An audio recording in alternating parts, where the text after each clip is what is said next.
All right, here we are with Earl Bynum. He was just telling us how he met Bobby Jones in Italy, which is crazy because you would think you would have met him here. Right. But I do want to talk to you about what it takes to be an artist. And as ministers of music, that's what you are, a minister of music. And this is going to rub people the wrong way when I say it, and I'm saying it, he's not saying it. But it doesn't mean that, you can't get inspiration from other realms of music. You can't get, that doesn't mean that. But it also doesn't mean you can't help other artists from other genres. There's R&B artists that have hearts of gold, yes, but they love music. They love romantic music and things like that. So being an artist, if my daughter brought home someone and said, "Hey, Dad, this is my boyfriend. He's an artist," I'm like, "So you're broke?"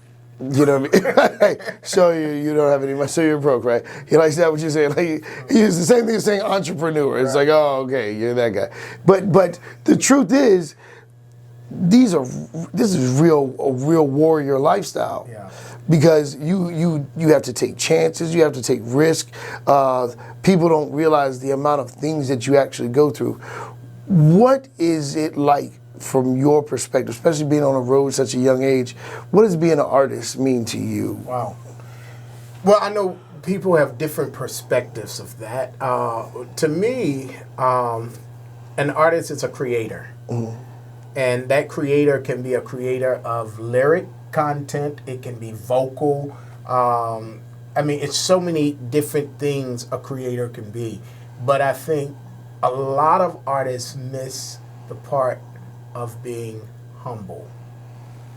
And it's almost like some artists feel like you're beneath them when they have arrived or they win certain awards, and you can't run in my circle. I don't know who are you. I don't know who you are. And I think we lose who we were meant to be, who God created us to be first, and that's human. Yeah. First. Yeah. And love our brothers and sisters. So I think we as artists should never lose the fact of loving people, because people create fans. Yeah, I think once the industry got involved, and it's like, oh, you have to be this person now, and you have to be that person now, that people lose themselves. Especially, but sometimes I wonder, did the industry do it, or did you do it, or that's who you were all along? Or the money gave you the ability to be who you were. Well, that's true. Right, I got what you said. I got what you said. So you said, did the opportunity allow you to be who you already were? So you didn't didn't like your friends no way. You didn't like no. So just no. But I get it. That's the truth. Because like if you're a giver, you're going to be able to do that more. Exactly. If you love people, you're going to love people more. Right. So, but if you are like deuces and you don't pour back. Matter of fact, speaking of pouring back, the year before last, Pharrell Williams, he did the Something in the Water. Yes. And it was a big hit. You know what I mean? And then he did the gospel. He had the gospel event there as well. And now this year he released the gospel Voices of Fire. Yeah. Voices of Fire. Funny story about that is that I know someone that was in the choir, and I didn't think anything of it. I was like, oh, cool. I saw their dad posted on Facebook, my daughter's, and I'm like, cool. And then you and I were talking, and I sure enough look at it, and it was like, wait a minute. I can totally see the camera on you said that there was like people like, they got on you like 5 or 6 times. Right. But I could see why. I could totally see why, because when you told me that, it made so much sense, because you do leak out greatness. Wow. You know what I mean? And so I can see, it's like, hey, is he happy? Is he liking it? Is he enjoying? What does he think? Wow. You're that guy. Do you find people kind of asking you for advice all the time about music? Yeah, people do. I get calls, I get emails. Matter of fact, I just got one yesterday. Guy said, hey, I write, and I just want to send you my music. Will you listen and just critique it? Not a problem. Right. But that happens probably at least 1 or 2 times a week from people, and I don't know them. Right. Because I don't mind being criticized as long as you are awesome. Yeah. But it's just You're not going to just criticize me. The thing is, you have to realize, I have to realize, they didn't have to ask me.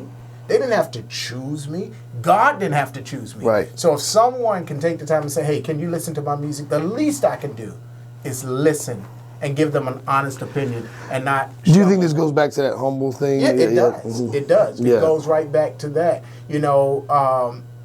Caring about people, man. And think about it. If you're an artist and you're a major artist, what were you before then? What were you doing to people that people are doing to you now? Now let that sink in. Because I know a lot of artists are going to watch this and they're going to be like, okay, he's watching Earl, let me follow suit.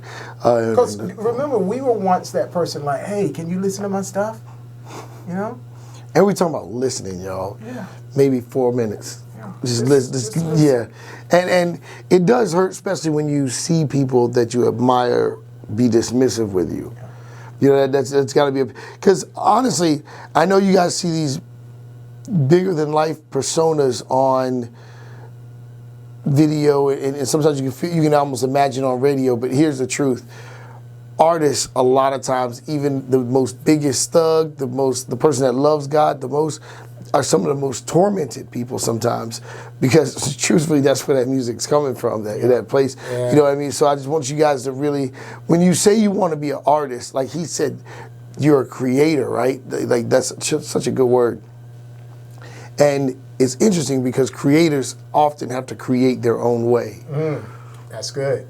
You know what I mean? Yeah. They don't have someone else to, especially when you hear something, when you talk about, well, let me arrange it, that you're really bringing your interpretation of life to the forefront and putting sound and rhythm to that. Right. And so, if you could say something to encourage artists out there who may be a little different, can I tell you a secret about Barbra Streisand?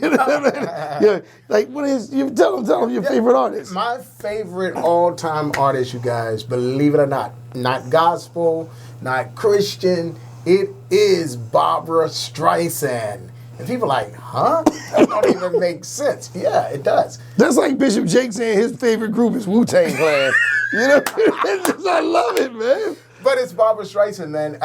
And when I listen to her placement of how she plays her music, how she breathes, I'm like, wow, she's amazing. And still to the day, she still do her own sound checks herself before concert. She knows what she wants. She's amazing, man. And then when you go to, she's done movies, she's done so much. Right. Yeah. And this is why I want people to know, because sometimes people don't feel like I don't have that gospel sound, so I can't be a gospel artist. And it's like, no. Or, you may be a rapper, but can rap on heavy metal beats. Or, I just feel like sometimes the industry makes people try to find out where they fit instead of embracing their own uniqueness. Got you. So what could you say to someone who may be coming into their creative being? What I would say is this: continue to be you. If you are the creator, if God gave it to you, be the best you that you can be, because can't nobody beat you being you. All right, guys, we're out of time. The next time you see Earl Bynum, he will be hosting his show, Celebrating Music with Earl Bynum. We love you guys. Be good to each other out there.